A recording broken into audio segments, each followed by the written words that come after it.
The first part about this, which is the political part, there's nothing wrong with political music. And in fact, we need political music. We need music that rouses us. We need music to sing at protests. We need music to bring us together.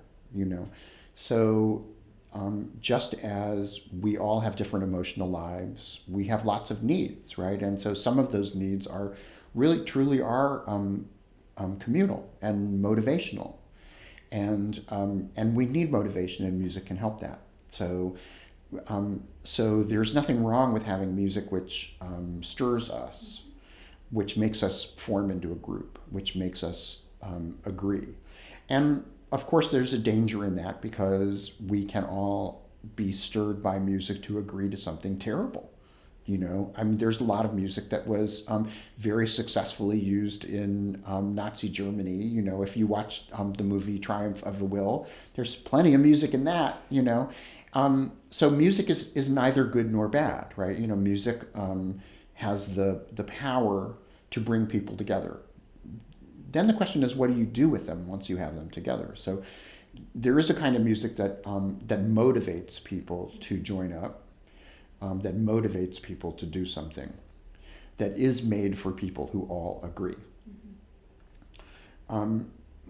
For me personally, I'm interested in things. The experience that I want to have is that I want to think about something before I decide. One of the weird stories about my life is my father wanted me to be a chess player when I was a kid. And I'm very impulsive, so I would, just make stupid moves. And my father said this really great thing. He said, okay, when you play chess, sit on your hands. So every single time you make a move, you have to make a conscious effort to move your body, to take your hand out, to move the piece. It slowed me down enough to become a much better chess player, but I don't play chess anymore.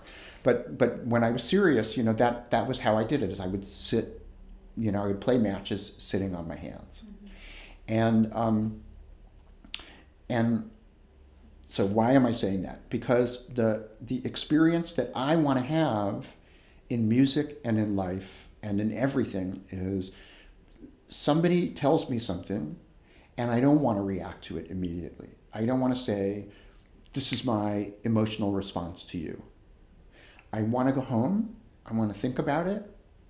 I want to go over the pros and cons. I want to think if I agree, if I don't agree. I want to think if I don't agree, what is the way I could phrase your argument so I would agree. Then I want to come back to you and I want to have that conversation, but I don't want to have it right then.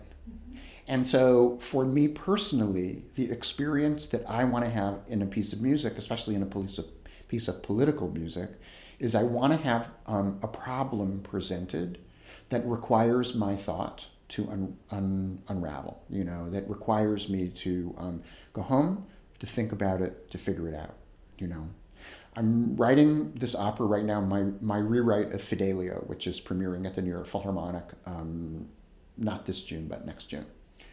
And the whole piece leads up to where you meet the evil head of state who has imprisoned the political prisoner.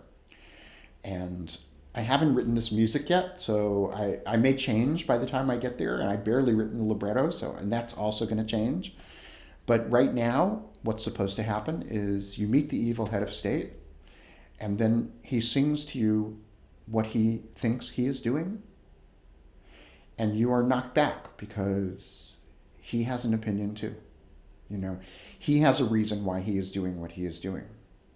And the response that I want to have is I want to go home, I want to sleep on it. 2 weeks later, I want to wake up in the middle of the night really angry because I finally figured out why he is wrong. I don't want to have the experience where I show a cartoon character have a cartoon argument with a cartoon person, because that's not the world we live in. We actually live in a world where none of our heroes are good enough, and all of our enemies are very smart. And so having a cartoon piece of art may make us feel better at that moment. We might be in a room with people who all agree, yes, this person should challenge that person and should be successful. But that's not the way the world works. And the way the world really works is you have an experience, you get upset from that experience, you realize the injustice, you have to think about it to figure out how to solve that problem, you have to organize to solve that problem. That doesn't happen, right in front of you. So to me, I want to have an artistic experience that reminds me of the world that I want to live in. That's the world I want to live in.